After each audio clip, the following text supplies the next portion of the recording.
কালবৈশাখী ঝড় ও শিলাবৃষ্টিতে পঞ্চগড় সহ কিশোরগঞ্জ নীলফামারীতে ব্যাপক ক্ষতি হয়েছে ফসলের, যাতে এখন কপালে চিন্তার ভাঁজ কৃষকদের। বিভিন্ন স্থানে ভেঙে গেছে বাড়িঘর, মাথা গোজার ঠাঁইটুকু, মারা গেছে একজন। এমন অবস্থায় ক্ষয়ক্ষতির শিকার কৃষকদের পাশে থাকার আশ্বাস দিয়েছে স্থানীয় কৃষি বিভাগ। কালবৈশাখী ঝড় ও শিলাবৃষ্টিতে পঞ্চগড়ে এভাবেই লণ্ডভণ্ড ঘরবাড়ি, টিনের চাল। ঝড়ে গাছ ভেঙে এক বৃদ্ধার মৃত্যুর পাশাপাশি দেয়াল ধসে আহত হয়েছেন আরও দুজন। ঝড় বৃষ্টি দুন আসছে আর কি, ওই দুনে বড় গাছ ঘরের উপর পড়ে চাপা খেয়ে বুড়ি রাত্রে মারা গেছে। রাতে ঝড় হওয়াতে বেশি ক্ষয়ক্ষতি হয়েছে আর কি। দিনের বেলা হলে হয়তো সেটা বেশি ক্ষতি হতো না আর কি। ঘণ্টাব্যাপী চলা শিলাবৃষ্টিতে ব্যাপক ক্ষতি হয়েছে ফসলের, জনজীবনে নেমে এসেছে দুর্ভোগ। আবহাওয়া অফিস বলছে, মৌসুমী বায়ু হঠাৎ সক্রিয় হয়ে ওঠায় এমন বৃষ্টিপাত ও শিলাবৃষ্টি। ঝড় বৃষ্টিতে একবারে গম, মরিচ, ভুট্টা, ঘর বাড়ি একবারে সব ভাঙে চুরে ঈদ করে হেনে একদম ঘর ভাঙে হেনে একদম চুরমাচার খাট খুট সব কিছু ভাঙে দিচ্ছে।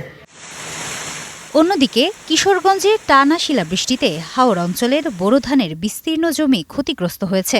একমাত্র ফসল হারিয়ে দিশেহারা শত শত কৃষক। কৃষি বিভাগ বলছে, ক্ষয়ক্ষতির তালিকা তৈরি করে ঊর্ধ্বতন কর্তৃপক্ষের কাছে পাঠানো হয়েছে। এরকম বৃষ্টি জ্বর তো আমরা দেখি নাই। এই ফসল দিয়ে আমরা চলাফেরা করি, গরু বাছুর যা আছে সব এটা দিয়ে আমরা করি। 3 জায়গার দিকে গেছি ভালো, 3 দিন পরে ক্ষতি হয়ে গেছে, শিলাবৃষ্টি ধ্বংস করে দিচ্ছে। আমরা ক্ষয়ক্ষতি নিরূপণের জন্য কাজ করছি। প্রাথমিকভাবে শুধু আক্রান্ত এলাকা হলো 3864 হেক্টর। আমরা যথাযথ মাধ্যমে কর্তৃপক্ষ বরাবর এই ক্ষয়ক্ষতির তথ্য প্রেরণ করব। কর্তৃপক্ষ সেই অনুযায়ী ব্যবস্থা নেবে আশা করি। এছাড়া নীলফামারীতেও ঝড় শিলাবৃষ্টিতে ব্যাপক ক্ষয়ক্ষতি হয়েছে আম, লিচুর মুকুল, ভুট্টা ও সবজির। ক্ষতিগ্রস্ত কৃষকদের পাশে থাকার আশ্বাস দিয়েছে স্থানীয় কৃষি বিভাগ। ভুট্টাটা ধাক্কা করে বহু কষ্ট করে আবাদ করলাম।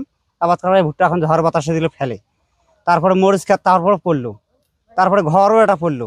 শেষ, এখন কি করে খাবো না খাবো সেটাই আমরা টের পাই না। যে ক্ষতিটা হয়েছে সে ক্ষতি পুষিয়ে ওঠার মতো কৃষকদের কোনো ইয়ে নেই। তবে ক্ষয়ক্ষতির শিকার প্রকৃত কৃষকদের কাছে সরকারের সহায়তা পৌঁছানোর তাগিদ ভুক্তভোগীদের। হিমাতুল জান্নাত, স্টার নিউজ।